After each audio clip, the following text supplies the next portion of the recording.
नमस्कार. माझं नाव पल्लवी. माझ्या चॅनलमध्ये तुम्हा सर्वांचे मनापासून स्वागत आहे. आज आपण कर्नाटक स्पेशल रागी मुद्दे तयार करूया. यासाठी 2 वाट्या नाचणीचे पीठ घेतले आहे. तुम्ही कोणत्याही वाटीचे प्रमाण घेऊ शकता. तर 2 मोठ्या वाट्या भरून हे नाचणीचे पीठ मी घेतलं आहे. आज हे रागी मुद्दे मी सकाळच्या नाश्त्यासाठी तयार करत आहे. रागी मुद्दे तयार करण्यासाठी हे तयार नाचणीचे पीठ मी घेतले आहे. तुम्ही घरगुती पीठ असेल तरी वापरू शकता.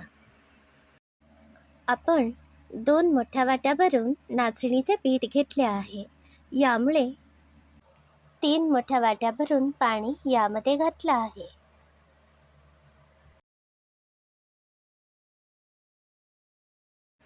हे बघा, आता आपण हे पाणी मोजून घेतले आहे. यातीलच पाणी या मोठ्या वाटीत थोडेसे घालूया. आता 2 मोठे चमचे हे नाचणीचे पीठ यामध्ये घालते आणि हे पीठ चांगले पाण्यात मिसळूया.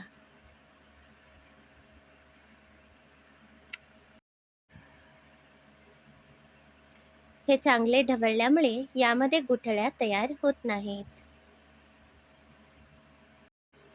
गॅसवर जाड तळाची कढई ठेवली आहे.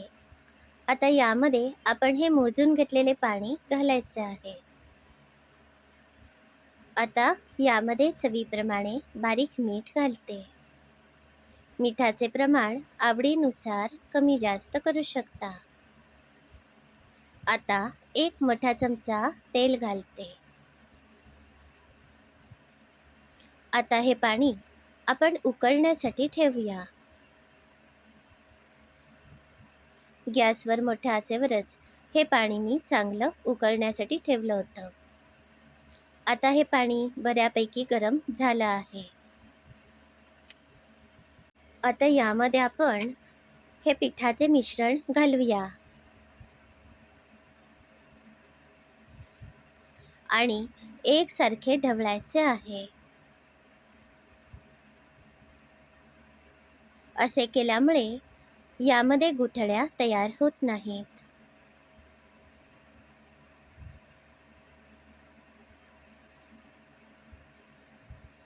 हे बघा, आता या पिठाचा रंगसुद्धा थोडासा बदलला आहे आणि यामध्ये अजिबात गुठळ्या तयार झालेल्या नाही आहेत. हे एकसारखे ढवळत राहायचे आहे. अजिबात थांबू नका. ढवळत राहा.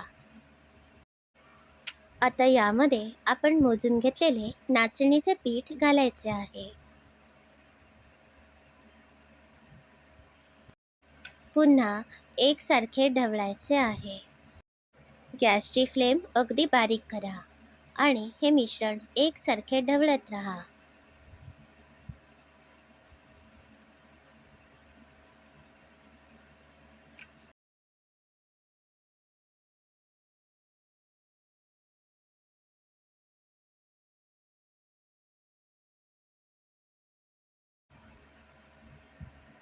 गॅसवर मंद आचेवर अगदी 5 मिनिटे या पिठाला आपण वाफ दिली.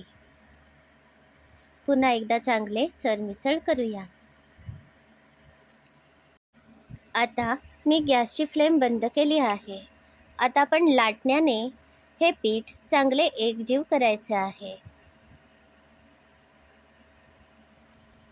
आता हे पीठ मी चांगले एकजीव केले. आता पुन्हा 15 मिनिटे झाकून ठेवूया.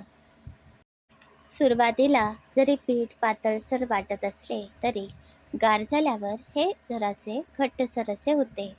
हे बघा, आता हे मिश्रण कोमट आहे.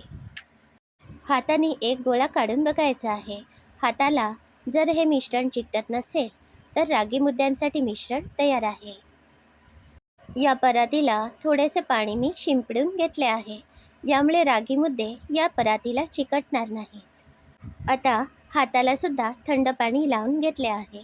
आता याप्रमाणे आपण हे मिश्रण कोमट गरम असतानाच रागी मुद्दे तयार करायचे आहेत. हाताला पाणी लावून घेतल्यामुळे हाताला चटके बसत नाहीत. याप्रमाणे आपण सगळे रागी मुद्दे तयार करूया. जेव्हा कधीही रागी मुद्दे तयार केले जातात त्यावेळी सर्व करताना पालेभाजीची पातळसर डाळ घालून आमटी तयार केली जाते. ती आमटी याबरोबर वाढली जाते. या पालेभाजीची आमटी मी लवकरात लवकर शेअर करेन. आता आपला हा पौष्टिक नाश्ता तयार आहे. तुम्हाला आजची रेसिपी कशी वाटली याचा अभिप्राय नक्की कळवा. अशाच नवनवीन आणि अगदी सोप्या रेसिपी बघण्यासाठी माझे चॅनल नक्की सबस्क्राईब करा, शेअर करा. धन्यवाद. हे बघा, आज मी रागी मुद्द्यांबरोबर मेथीची आमटी केली आहे. याबरोबरच रागी मुद्द्यांवर तूप वाढले आहे. याप्रमाणे तुम्ही सुद्धा सर्व करा. हा व्हिडिओ पूर्ण बघितल्याबद्दल धन्यवाद.